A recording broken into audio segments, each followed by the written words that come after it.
I was taking the elevator down from the top floor of my office building, when suddenly the lights flickered and the doors opened to the floor above me, revealing nothing but darkness. There was no one there, but the doors were opening and closing slowly, as if someone was standing in front of them.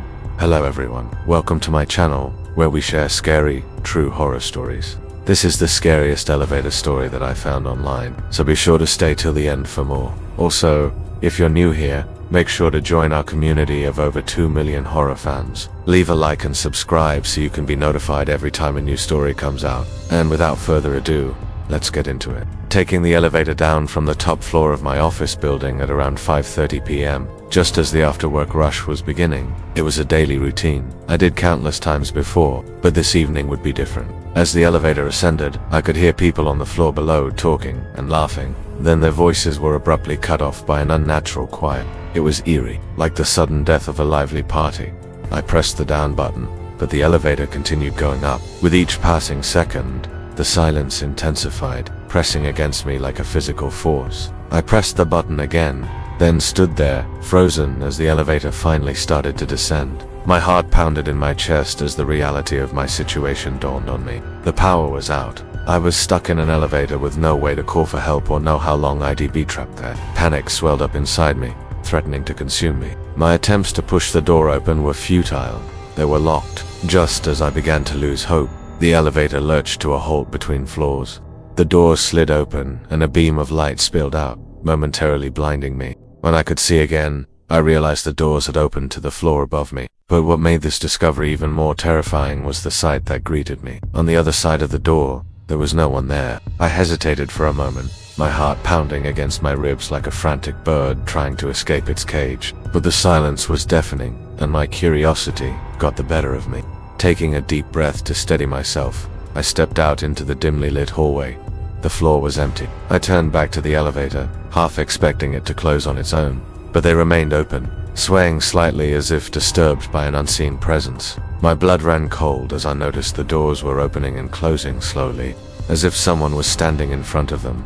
Despite the absence of any sound or movement from within the confined space, I could feel a heavy, oppressive presence emanating from the elevator. This chilling sensation washed over me, bringing with it an overwhelming sense of dread and fear. A primal instinct to flee, to escape the suffocating grip of the unknown, took hold of me, and I found myself backing away from the elevator, my eyes fixed on the ominous moving doors. My mind raced, desperately trying to rationalize what I was seeing and experiencing. Was I truly alone? What was making the doors move without anyone inside? Or was my mind playing tricks on me in the face of my own terror? As I stood there, paralyzed by fear, the silence was shattered. A low, guttural growl echoed from within the elevator shaft, sending shivers down my spine. The sound was raw, animalistic, and undeniably sinister. It seemed to slither through the metal confines of the elevator, seeking to envelop me in its darkness. As the growl intensified, the very walls of the hallway seemed to tremble. It was a sound that scraped against my sanity, leaving deep furrows of unease and terror in its wake. My instincts screamed at me to run, to put as much distance between myself and the growling monstrosity as possible. Adrenaline surged through my veins, propelling me into action. I turned and fled, my footsteps echoing, my racing heartbeat as I desperately sought refuge in the relative safety of the stairwell. The image of the growling apparition burned into my mind, fueling my primal fear and driving me to escape its clutch. As I stumbled down the stairs, my thoughts were a jumbled mess of terror and disbelief. How could something so horrifying exist? And why had it chosen me? Each step I took echoed in the confined space, amplifying my fear and serving as a reminder of the danger that lurked behind me. I didn't dare look back, afraid of what I might see. My lungs burned, my legs ached, but I couldn't stop. Not when the echo of the creature's growls still rang in my ears. Finally, I burst out onto the street, gasping for breath, my body trembling uncontrollably. I had escaped, but the nightmare was far from over. As I looked back towards the building, the image of the elevator and the haunting growl echoed in my mind. I knew I had to tell someone about what I had experienced, but the rational part of me knew that no one would believe me. I tried calling my friends, but my voice trembled so violently that I couldn't get out a single word. I was trapped in a silent scream, unable to express the horror that had unfolded. In the privacy of my own mind, I grappled with the terrifying realization that what I had witnessed was something beyond comprehension. Something that defied logic and reason. The growling entity, the moving elevator doors. It all pointed towards a sinister, malevolent force that I couldn't understand. Fear became my constant companion, seeping into every aspect of my life. I avoided elevators, confined spaces, and even the thought of entering a building at night. Simple tasks like grocery shopping became daunting adventures. Every creak of the floorboard, every flicker of the overhead lights sent me into a panic, convinced that the growling beast was reaching out to me once again. Sleep offered little respite. Nightmares plagued my dreams, twisting them into dark, terrifying landscapes that mirrored my waking fears. In these nightmares, I was always trapped, always pursued by the relentless growl that seemed to shake the very foundations of my soul. Days turned into weeks, and the incident in the elevator became a haunting specter that loomed over my life. The fear, though lessened by time, never truly dissipated, and the memory of the growling entity served as a constant reminder of the darkness that lurked beneath the surface of everyday life. That's one of the scariest elevator stories that I found online. Which part scared you the most? Let me know in the comments below. And if you want to hear more stories like this, then make sure to check out this playlist right here. Also, if you enjoyed this video, leave a like and subscribe so you can be notified every time a new video comes out. Until then, I'll see you next time. The elevator was going up. It was moving at its usual leisurely pace, the one that made it feel like the ride was taking far longer than it should have. There were 3 of them in the elevator, each person a stranger to the other 2. The door opened and a woman got out, her heels clicking against the shiny metal floor as she walked away from the group. The girl next to me stepped closer to the doors, but I didn't move. I watched as the woman disappeared from view, my eyes lingering on the empty space where she had been standing just moments before. As the seconds ticked by and the elevator continued to rise, a strange feeling began to creep over me. It wasn't the usual pre-public speaking jitters. This was different, more primal. My heart started to pound in my chest, a wild drum solo in the orchestra of my fear. And then I felt it again, a prickling sensation along my skin like hundreds of tiny needles. Goosebumps erupted all over my arms, and the hair on the back of my neck stood on end. I turned to the girl next to me, hoping to see if she was also feeling this sudden chill. But she seemed oblivious, humming along to a song only she could hear. The air grew heavy, thick with an unseen presence. The warmth that had been there just moments ago evaporated, replaced by a bone-chilling cold. Even the music couldn't penetrate the unsettling quiet that had fallen over us. I tried to tell myself it was nothing, just a trick of the light, a malfunction in the system. But deep down, I knew there was something else at play here. Then I saw it. In the corner of my eye, I caught a glimpse of movement, a shadow detaching itself from the wall. I turned my head slowly, trying to make sense of what I was seeing. At first, it was just a blur, a dark shape against the dimly lit background of the elevator. But as it came closer, I saw the details.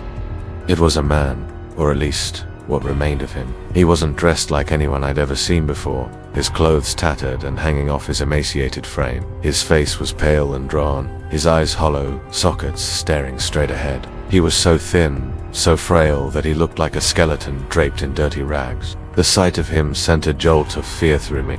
Who was this creature? What was he doing in the elevator with it? He shuffled closer, his feet dragging on the floor, as if he were anchored to the ground. With every step he took, the smell intensified, a pungent stench of decay and damp earth. His gaze never wavered, even when our eyes met. And in that moment, I felt a connection, not a friendly one, but one that bound our fates together. It was as if he were reaching out to me across the chasm of our differences, pulling me into his world of shadows and secrets. And then he spoke, his voice a raspy whisper that seemed to echo from another time, from a place where hope had long ago abandoned its post. "Get out," he rasped, his words catching in his throat.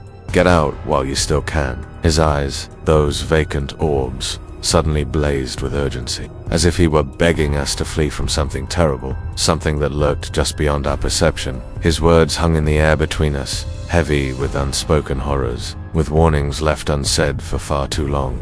The girl beside me stirred, a flicker of recognition crossing her face. She turned to the man, her expression shifting from confusion to understanding, from innocence to fear. "Thomas," she whispered, her voice trembling. The name was like a key turning in a lock, unlocking memories that had been sealed away. Thomas, the man in the corner, nodded slowly, his gaze fixed on something behind me. The elevator jolted to a halt, the fluorescent lights flickering violently before plunging us into darkness. The metallic groan of the brakes filled the air, sending shivers down my spine. In the suffocating darkness, I heard the girl scream. Her voice echoed in the confined space, bouncing off the walls like a trapped animal. Then silence descended once more, thick and suffocating like a shroud. No one moved, no one spoke. We were suspended in a nightmare, held captive by the darkness and whatever else lurked within the elevator with us. My heart pounded against my ribs, a frantic tattoo in the silence. Fear coiled in my stomach, threatening to consume me. The air grew colder, the silence heavier. Then I heard it again, the scraping sound, closer now, accompanied by a wet, dragging sound. Something was coming for us, and it seemed to know no bounds, no limits in its pursuit. It slithered past us, its touch sending icy fingers crawling across my skin. I could feel its malevolent presence brushing against me, and I wanted to scream, to run, to do anything, to escape the suffocating terror that was closing in on me. But I couldn't move. I was frozen in place, trapped by the unseen menace that stalked just beyond my sight. The girl's cries echoed in my ears, a haunting reminder of the fate that awaited us all. "Help me," she cried out, her voice cracking with terror. Her pleas went unanswered, lost in the cavernous space, swallowed by the darkness that seemed to have a will of its own. A cold hand clamped over my mouth, stifling my scream. Panic surged through me, hot and suffocating, as the grip tightened around my throat. I struggled, thrashing wildly, but my efforts were in vain. The entity was too strong, its touch icy and relentless. Then I felt it, the icy fingers digging deeper, squeezing tighter, cutting off my air supply. My vision blurred, my limbs grew heavy. The world narrowed to the point where all I could see was the darkness, feel the suffocating pressure on my chest, hear the echoes of my own muffled screams. I clawed at the darkness, my nails scratching against something hard and unyielding. Was this the end? Was this how my story would end? In the suffocating grip of an unseen terror, trapped in the belly of an elevator with no hope of rescue. Then, just as abruptly as it started, the pressure lifted. The hand vanished from my mouth, the fingers from my throat, gasping for breath. I slumped to the floor, my body trembling uncontrollably. The sounds of my own ragged breathing filled my ears, loud and desperate in the suffocating quiet. My eyes darted around, searching for the source of the terror, trying to make sense of what had happened, why I was still alive. In the faint light that filtered through the elevator shaft, I saw him standing over me, Thomas, the gaunt man from before, his eyes blazing with an otherworldly fire. "Run," he whispered, his voice hoarse but urgent. "Run while you still can." Before I could ask any questions, he lunged, sinking his teeth into my arm, his grip like a vice. I recoiled in pain, but his hold was relentless. He wouldn't let go. He dragged me towards the elevator doors, his eyes fixed on some point beyond. With a Herculean effort, he pushed me through the opening and shoved me out, before I could even realize where I was. I tumbled onto a cold, hard surface, the impact knocking the breath out of me. Dazed, I looked back at the elevator, expecting to see Thomas, to thank him, to ask him, but the elevator was gone. In its place was a dark, gaping hole, as if the building had somehow swallowed it whole. I scrambled away, my heart pounding against my ribs like a drum solo in a horror movie. As I ran, I could feel the eyes boring into my back, as if something, someone, were watching me, waiting for me to make a wrong turn, to stumble, to slow down. I didn't dare look back. I didn't want to see what was coming for me, who was hunting me. But I knew one thing. I couldn't outrun whatever it was that had taken Thomas, that had invaded our elevator, that had touched me, hunted me, pursued me relentlessly. The taste of his teeth in my arm, the memory of his burning eyes still fresh in my mind, served as a chilling reminder of the danger that lurked close behind. In the shadows, in the darkness, I kept running, fleeing from a terror that seemed to know no bounds, a horror that had found me, marked me, and refused to let me go. I ran until my lungs burned and my legs screamed for mercy. I ran without knowing where I was going, what I was escaping from. All I knew was that I had to keep moving, that stopping meant certain doom. And then I saw it in the distance, a light, a beacon in the darkness. With renewed determination, I surged forward, throwing myself towards the light, hoping it would lead me to safety, to freedom from the nightmare that had become my reality. The worst part about being stuck in an elevator isn't the lack of air conditioning, the malfunctioning buttons, or even having to call for help. It's definitely when someone gets in your elevator who shouldn't have.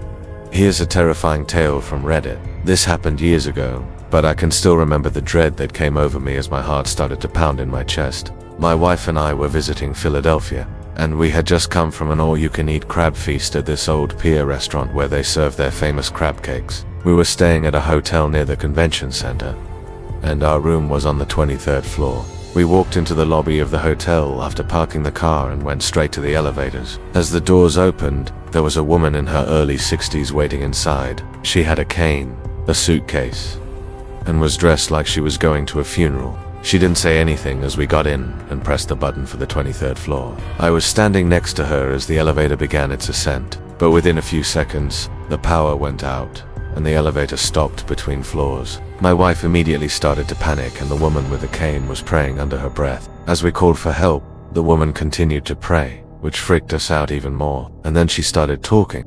She said she was praying for the soul of the person whose body would be delivered to the medical examiner's office. She talked about how she knew what it was like to lose a child, and that none of this was real. She turned to us and said, "I can see them all, the ones that are coming." Then she added in a sing-song voice, "You can't save them. They're already dead." My wife lost it and screamed at the top of her lungs. The old woman kept saying, "It's okay," over and over again. Then she started speaking in another language, which sounded like Latin. The elevator lurched forward, and suddenly we were plummeting to the bottom of the shaft. My wife screamed, "I feel like we're falling." Then everything went black. My eyes were shut tight and I felt my head hit the floor. When I looked up, I saw the woman staring at me with a big smile on her face. And then she vanished. My wife and I ran out of the elevator and found a worker who seemed very surprised that we were down there. He pressed the button for security, but when he tried to call for help, the phone line was dead. We raced back up to our room and locked ourselves in. For some reason, we didn't report the incident to anyone at the front desk, but instead decided to wait it out. In the morning, we left without saying a word to anyone, and we never stayed at that hotel again. This next Reddit post is full of creepy details that make it one of the most horrifying stories ever told. It comes from user 𝗥𝗲𝗀𝗀. I was working in a hospital that had just finished construction on a brand new 10-story patient tower connected to the existing 4-story original building by a 2-story connector building. The new building was state-of-the-art with all private rooms and the nicest nurses station a hospital in our small city had ever seen. I was working night shift in the emergency department, which was located on the ground floor of the connector building. We received reports from our techs in the stairwell that there was a woman sitting in the stairwell on the 4th floor who appeared to be homeless and was blocking people from going up and down stairs. The woman was heavily sedated and wasn't really responding to anything. Our security guards offered to walk up there to get her, but our charge nurse said no because she was obviously heavily intoxicated and could probably hurt them if she wanted to, so she told them to just leave her there.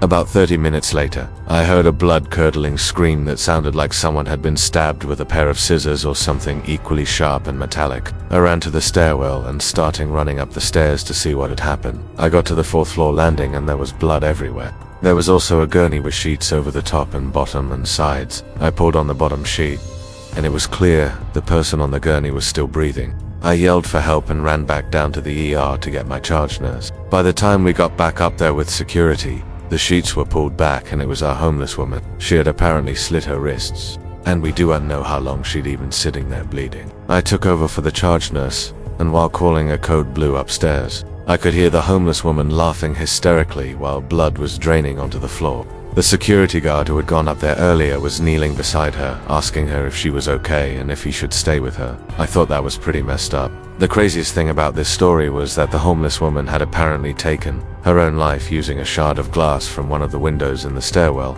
But not only that, the same window that had been boarded up and duct taped on the outside from the construction phase, the window had clearly been smashed from the inside. We were unable to find out what happened to the guard, because my shift ended before they got his statement, but apparently he was reassigned and never worked night shift again. That poor guard. Now here's a scary story from an actual maintenance worker. This happened many years ago, when I was just a teenager working summer jobs. At this one job, I was working the night shift, so midnight to 8 a.m. every day for a month. Most of my job was done in the basement of this large apartment complex. It was a typical basement with laundry machines, mailboxes, etc. One day I noticed a puddle of water under one of the laundry machines, so I dried it up and mopped it up. A few days later, I noticed it again. This time, it was bigger, so I did the same thing again. A few days later, It was huge, so I figured it must be a busted pipe or something. I grabbed some paper towels and went to go check it out. As I got closer to the puddle, I noticed something awful. The water was red.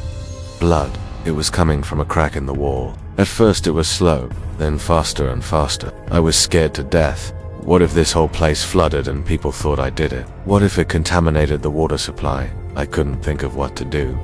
So I did the dumbest thing ever. I grabbed a bucket and put it under the crack in the wall. I put a second bucket next to it and filled the first one up. Then I ran upstairs to tell my boss what was happening. Of course, he didn't believe me. He thought I was crazy and told me to go clean up the mess. While I was getting paper towels, the second bucket fills up. I take it downstairs and dump it near the other bucket. And as I'm walking back up the stairs, I hear a knock. I ignore it. It knocks again. Now I'm freaked out. I go back down and see the buckets are empty. Nothing.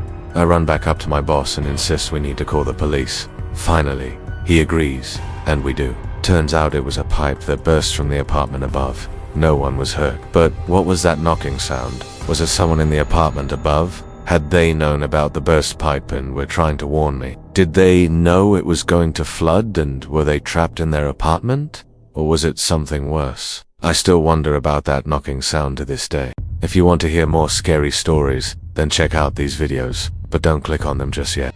Make sure to subscribe if you haven't already, and I'll see you in the next one. I had just gotten off the phone with my boss and was dreading going back into the office after lunch when I realized that I was going to be late, because the person that was supposed to sit in the front seat of the carpool was nowhere to be seen. I'm not the type of person that's normally late for anything, so I started to get really nervous. There were two options at this point. I could either call out of work again and explain that I was running late, or I could try to find another way to get there. That's when I remembered that we have an elevator inside of our office building, so I decided to see if I could catch the next one. I sprinted all the way from the parking garage back to the office as fast as I could while still looking professional. As I reached the top floor where our office is, I saw that the elevator was right there and it was going down. This made me feel even more stressed, because I knew that if I could unmake it in time, I would need to find someone to cover for me. But I took a deep breath and tried to calm myself down. As I got closer to the elevator, I noticed something strange. It didn't look like any of the other elevators in the building. Instead of the shiny steel doors that we're used to, this one had old wooden ones. And instead of the LED numbers displaying which floor each button corresponded to, this elevator showed the Roman numerals. Something about this was making me uncomfortable, but I pushed those thoughts aside and tried to focus on getting to work. I quickly pressed the call button and the doors opened. I stepped inside and waited for the elevator to go up. However, when the doors closed, I noticed that they weren't closing all the way. There was a small gap between them and the frame of the elevator, which let in some light from the hallway. I assumed that this was no big deal, but it made me feel uneasy. As the elevator started moving upwards, I heard a loud creaking sound. I couldn't help but feel like we were moving slower than normal. When the elevator finally reached my floor and the doors opened, I quickly stepped out. But before I could even take a step, I noticed that my coworker who was supposed to drive me to work was anywhere to be found.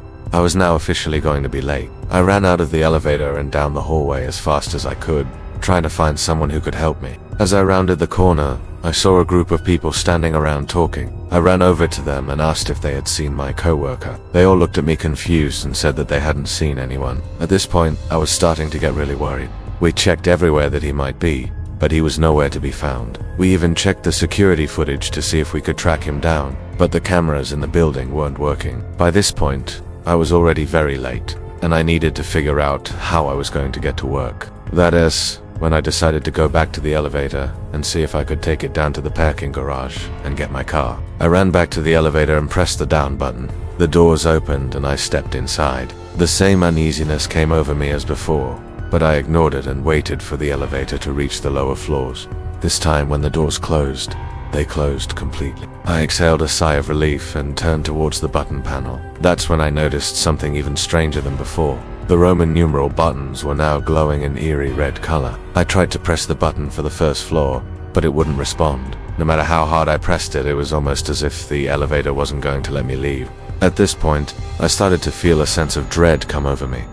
I felt like something bad was going to happen. I tried to keep myself from panicking, but I couldn't help it. As I continued to press the button, the elevator suddenly jerked to a halt. The lights flickered and then went out, plunging me into darkness. My heart started racing and I began to sweat. I fumbled around for the emergency button, and when I found it, I pressed it repeatedly. But nothing happened. I was trapped inside a broken elevator with no lights and no way out. I tried to calm myself down by telling myself that everything was going to be okay. But as the minutes passed, I started to get scared. What if I was stuck here forever? What if no one ever found me? As these thoughts raced through my mind, I started to panic. I banged on the elevator doors and screamed for help. But my cries were in vain. No one could hear me. I collapsed onto the floor and cried out in frustration and fear. I felt like I was losing my mind. Suddenly, I heard a voice in the darkness. It said, "Help me." I froze and listened intently. Was I imagining things, or was someone else in the elevator with me? I called out, "Who's there?" But the only response was silence. Then I heard the voice again. "Help me." I tried to determine where the voice was coming from, but it seemed to be coming from everywhere and nowhere at the same time. What was this voice, and why was it in the elevator with me? Just when I thought it couldn't get any worse, the elevator lurched forward. I screamed as I slid down the wall. The doors opened and I scrambled out. I was in the basement of the building, and the elevator was supposed to take me to the parking garage, not here. As I stood there, trying to figure out what to do next, I heard the voice again. It was closer now and it sounded desperate. "Help me." I spun around to face the elevator, but it was empty. I looked inside and saw the glowing red buttons again, but now they were accompanied by a new message. It read, "Do you want to play with us?" I don't remember much after that. I think I blacked out because the next thing I remember is waking up on the floor of the parking garage with my coworkers and boss standing over me. They told me that they had found me unconscious near my car and brought me back to the office. I must have hit my head pretty hard because I had no memory of the previous night. All I remembered was getting into the elevator and then nothing. My boss told me that I had been out cold for a while and that they were taking me to the hospital to get checked out. As I was sitting in the emergency room waiting for the doctors to do their tests, I kept replaying the events of the night before in my head. I couldn't understand how I had gotten from the office to the parking garage without any memory of doing so. The doctors performed a series of tests but couldn't find anything wrong with me. They gave me a clean bill of health and sent me home. But as I lay in bed that night, I couldn't help but feel like something wasn't right. The following morning, I went back to work, but I couldn't shake the feeling that something was off. I tried to focus on my work, but my mind kept drifting back to the elevator. What had happened to me? Was it all in my head, or did I really experience something supernatural? As the days went by,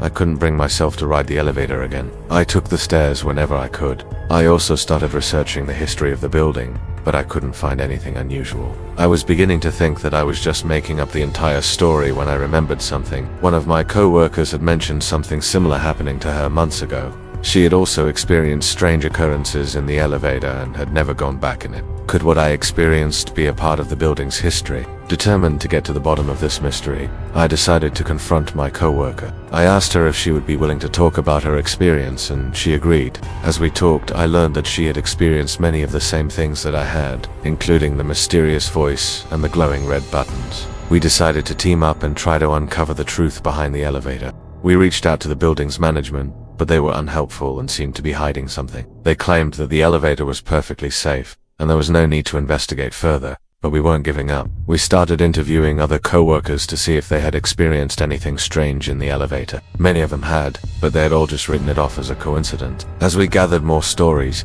we started to realize that this elevator was more than just a faulty piece of equipment. It was a portal to another dimension.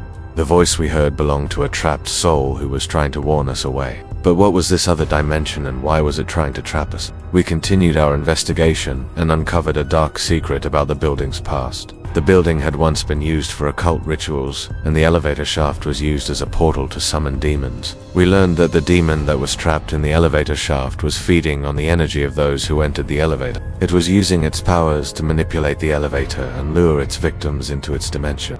We also discovered that the demon was drawn to fear and despair.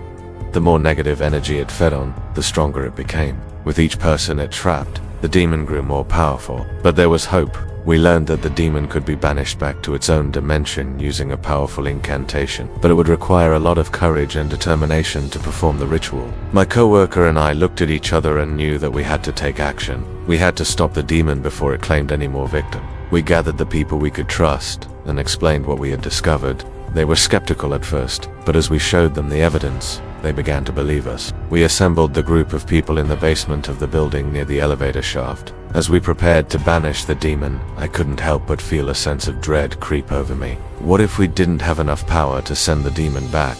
What if it escaped into our dimension? We joined hands in a circle and started chanting the incantation. The air grew heavy and the temperature dropped. Suddenly, the demon appeared in the center of the circle. It was a terrifying sight, but we stood our ground and continued chanting. The demon struggled against the magic, but we held firm. Finally, with a deafening roar, the demon was banished back to its own dimension. As the chanting ended, a wave of relief washed over me. We had done it. We had defeated the demon and freed the trapped soul. In the aftermath, we learned that the building had a dark history. The demon had been summoned here many times throughout the years, preying on the fears of those who entered the building. But now it was gone, and we could finally move on. As I stepped into the elevator for the first time since the incident, I couldn't help but feel a sense of unease. The doors closed, and the familiar creaking sound filled the shaft. But this time it was different. Instead of fear, I felt a sense of peace, knowing that the elevator was no longer a gateway to another dimension. It was just an elevator. And that is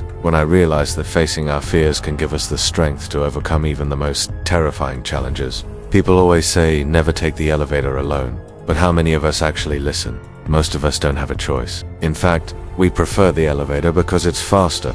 It's more fun and less creepy than the stairs. However, that can sometimes change when the power goes out in the elevator, and that's what happened to our next Reddit user. I was working late one night and had to head down 20 floors in the elevator. When I got in, the lights went out and the emergency lights came on. There were 3 other people in the elevator with me, a guy and 2 women. They all looked at each other awkwardly for a moment before the guy said, "Don't worry guys, it's just a power cut. It'll be back on in a minute." As he spoke, I noticed his eyes were wide and darting around. He seemed genuinely scared. It was then that I heard the voice, a voice like fingernails on a chalkboard. We all looked up to see the intercom on the wall, talking. The voice didn't belong to any of us. It was deeper than any of the men there, and higher than any of the women. It sounded like it was right behind me. I turned slowly to face the voice. "Do you know who I am?" I'm sure my face must have been pale as a ghost, because the man closest to me reached out and grabbed my arm. His fingers dug into my skin. He mouthed, "Whatever you do, don't turn around." Of course, I didn't listen. I spun around. My heart pounded in my chest. What did the voice want? Who was it? Why was it in the elevator with us? Did it mean us harm? Was this going to be the last time I ever breathed? I searched the elevator, but there was nothing there. No person, no animal, nothing. I looked back at the intercom. It was still talking, its voice echoing through the metal box. "Who is here?" I asked aloud. Silence. The intercom clicked off. I swear the air in the elevator changed. It felt colder. I could feel everyone staring at me, waiting for me to speak. But I couldn't find the words. I wasn't sure if I wanted to. The rest of the ride down was filled with heavy silence. Finally, the doors opened and the man quickly stepped out, followed by the 2 women. Before they left, though, I saw the guy glance over his shoulder at me. He mouthed again, "Don't look." I was too stunned to respond. I just stood there staring at the closed elevator doors. What did he mean? Why did he keep telling me not to look? Had he seen something? Then I felt a tap on my shoulder. I jumped, spinning around. But once again, there was nobody there. I thought about pressing the call button, but decided against it. What would I even say? I shook my head, trying to clear whatever was stuck in it. Maybe it had all been a prank, someone playing a nasty joke. I forced myself to relax my tense shoulders and took a deep breath. I had to get to work. Pressing the up button, I headed back to my floor. However, I wasn't alone on this trip. The same guy from before got in, along with one of the girls. The doors closed and the elevator lurched upward. The 3 of us were silent, but the tension between us was thicker than ever. I stared at the floor, unsure of what to do. Suddenly, the girl beside me leaned in close. Her voice was a mere whisper. That was crazy. I nodded, unable to speak. She continued, "I couldn't help but notice that when the lights went out, the both of you got really close. You looked like you were about to kiss." I flushed, embarrassed. I hadn't realized I'd leaned that far towards him. However, I couldn't help but notice her own flushed cheeks and wide eyes. It seemed she was just as affected by the strange incident as I was. We rode in silence for a while longer before the girl finally spoke up again. "What did you think that voice was?" I shrugged. I honestly had no idea. My mind raced, trying to come up with a logical explanation. I wanted to say I didn't hear anything, but I knew that wouldn't be the truth. "Maybe it was someone messing around," the guy said, breaking the silence. "Yeah," I agreed. even though I didn't believe it. The elevator dinged and the doors opened. The girl and I stepped out together. As we walked side by side, she said, "You should probably tell your boss about that. It's not safe to be stuck in an elevator with a voice like that." I chuckled nervously. "Yeah, you're probably right." I watched her hurry away and turn to leave. Then I heard the familiar voice again. "Who is here?" I froze. It was coming from inside the elevator shaft. It echoed through the building, bouncing off the walls. It was closer now, louder, more real, and then it stopped. The elevator was plunged into darkness. The emergency lights flickered overhead. I pressed the call button frantically. "Hello, is anyone there?" Silence. I could feel my heart pounding in my chest, threatening to burst out of my ribcage. I started to panic. What if I never got out? What if that voice wanted me? It was then that I heard footsteps, heavy footsteps. They were coming from above. They were coming from the floor I'd just left. The sound of the footsteps grew louder, closer, more real. I tried to scream, but no sound came out. I could only watch in terror as the elevator door slid open and a dark figure stepped out. Tall and imposing, it loomed over me. Its eyes glinted in the darkness. I couldn't make out its features, but I could feel its presence like a physical force.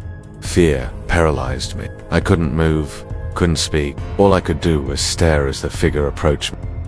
It took a step closer, then another. I closed my eyes tight, bracing for whatever was to come next, but the touch never came. Instead, I heard a voice, a familiar voice. It was the same voice from before, but now it was different. It was closer. It was real. "Who is here?" I opened my eyes to see the figure reaching out a hand, its fingers spidery and long. It was beckoning me, inviting me to follow. I hesitated, torn between the fear that gripped me and the curiosity that burned within. What would happen if I followed? What if I refused? I didn't know what to do. Then the figure spoke again, its voice echoing in the darkness. "Come with me." I took a step forward, then another. I was drawn to it, compelled by an unseen force. I didn't want to go, but I couldn't resist. It was as if I was being pulled into a nightmare from which there was no escape. I reached out and touched the figure's hand. Its skin was cold, like ice. I recoiled, shivering. Then I heard the voice. "Don't be afraid, I won't hurt you." It sounded kind, gentle, reassuring, but I couldn't help but feel a sense of foreboding. Something told me I shouldn't trust it, yet I couldn't help but be curious. What was it? Where was it leading me? I didn't know the answers, but I knew I had to find out. Taking a deep breath, I steeled myself and followed the figure deeper into the darkness. Then I woke up, shaking and sweating. I was back in my apartment. Had it been a dream, a nightmare? Or was it something more? I wasn't sure. The voice still echoed in my ears, its words haunting me. "Don't be afraid, I won't hurt you." But who was it, and what did it want? I never found out, because the next time I rode the elevator, it was empty, and when I pressed the call button, no one answered. The building's maintenance team assured me that the intercom system was old and faulty, and that there had been no reports of strange voices or sightings. Maybe it had been a dream after all, or maybe it was something more, something sinister, something that lurked in the shadows of my mind.